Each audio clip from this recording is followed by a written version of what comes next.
স্থানীয় সরকার না, এটা স্থানীয় সরকারের প্রস্তাব, এটা আমাদের আগের দাবি ছিল। তো স্থানীয় সরকারের কোন নির্বাচনে রাজনৈতিক দলের যে সংরক্ষিত প্রতীক সেটা দেওয়া যাবে না। একটা কথা বলছিলেন প্রধানমন্ত্রী কর্তৃক বিচার যে একমত নয়, ওটা একটু ক্লিয়ার করবেন। হ্যাঁ, যে প্রধানমন্ত্রীর শাসিত দুইবারের বেশি প্রধানমন্ত্রী হওয়াটা ওই যে কর্তৃত্ব, যে প্রধানমন্ত্রীর নেতৃত্বে এবং কর্তৃত্ব, ক্যাবিনেট এটা হচ্ছে মন্ত্রী পরিষদে প্রধানমন্ত্রীর কর্তৃত্বে পরিচালিত হয়।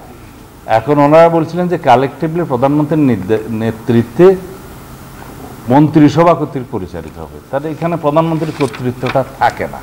আমরা বলছি এটা বর্তমান প্রভিশন যেটা আছে, প্রধানমন্ত্রীর কর্তৃত্ব শব্দটা থাকা উচিত। প্রধানমন্ত্রী পরপর দুইবার পরে আর নির্বাচিত হতে পারবেন না, এরকম একটা একই ব্যক্তি ওনারা বলেছিলেন যে একটা বিকল্প প্রস্তাব আপনাদেরকে দিয়েছিলেন। বিকল্প প্রস্তাবটা যেন অপেক্ষা করেন।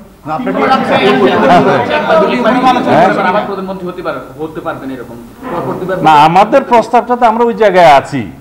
আপনারা বলেছেন না দুইবার প্রধানমন্ত্রী হতে পারবে, একবার বিরুদ্ধে পরে আবার হতে পারবে, কিন্তু তারা সেটার মানে হচ্ছে এরকম যে 2 কনসিকিউটিভ টার্মসের বেশি হতে পারবেন না, তার মানে একাধিক্রমে 3 বার হতে পারবেন না, অর্থাৎ 2 বার হওয়ার পরে তারপরে গ্যাপ হবে, এরপরে যদি চাই।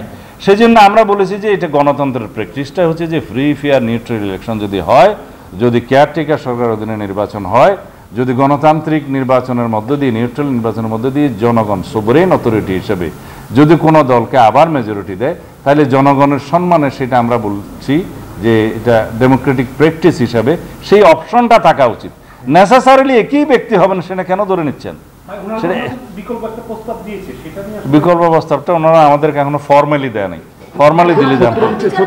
70 অনুচ্ছেদের বিষয় নিয়ে আপনারা ঐক্যমত্যে কি ওনারা পৌঁছান? আপনাদের প্রস্তাব না না, আমরা শুনেছি 70 অনুচ্ছেদের বিষয়ে অধিকাংশ দল আস্থা ভোট এবং অর্থ বিল এই 2 বিষয়ে ছাড় দিতে রাজি আছে, কিন্তু আমরা এর সাথে যুক্ত করেছি সংবিধান সংশোধন এবং জাতীয় নিরাপত্তা। এই 4টা রাজি হয়েছে কিনা আপনাদের 4টা না জানায়নি। এই 4টা, ওইটা জাতীয় ঐক্যমত্য হলে তখন দেখা যাবে। এই 4টা বিষয়ে বাদে বাকি সমস্ত বিষয়ে এমপিদেরকে স্বাধীনভাবে আলোচনা। প্রধান বিচারপতি নিয়োগ প্রক্রিয়া নিয়ে কোনো কথা হয়েছে কিনা? তাদের একটা প্রস্তাব ছিল, ওনাদের প্রস্তাব ছিল সিনিয়র মোস্ট যেন পরবর্তী মানে অ্যাপিলেট ডিভিশনের সিনিয়র মোস্ট যেন চিফ জাস্টিস হন।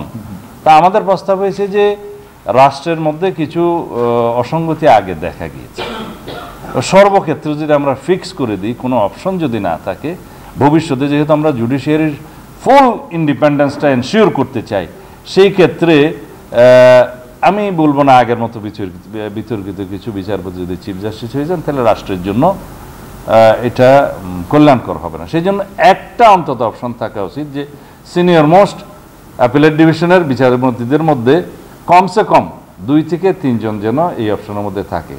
তো সেই জায়গাটা এখনো গৃহীত হয় নাই, সেটা আলোচনা চলছে।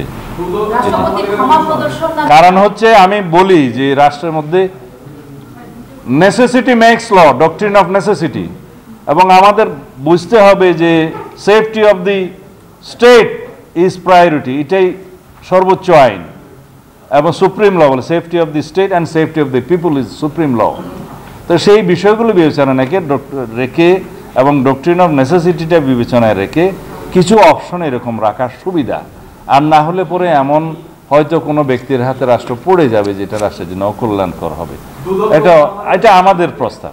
রাষ্ট্রপতির ক্ষমা প্রদর্শন নিয়ে তারা একটি আইন করার কথা বলেছিল, এই বিষয়ে এখানে আসে নাই, এই বিষয়ে আসে নাই। ধন্যবাদ।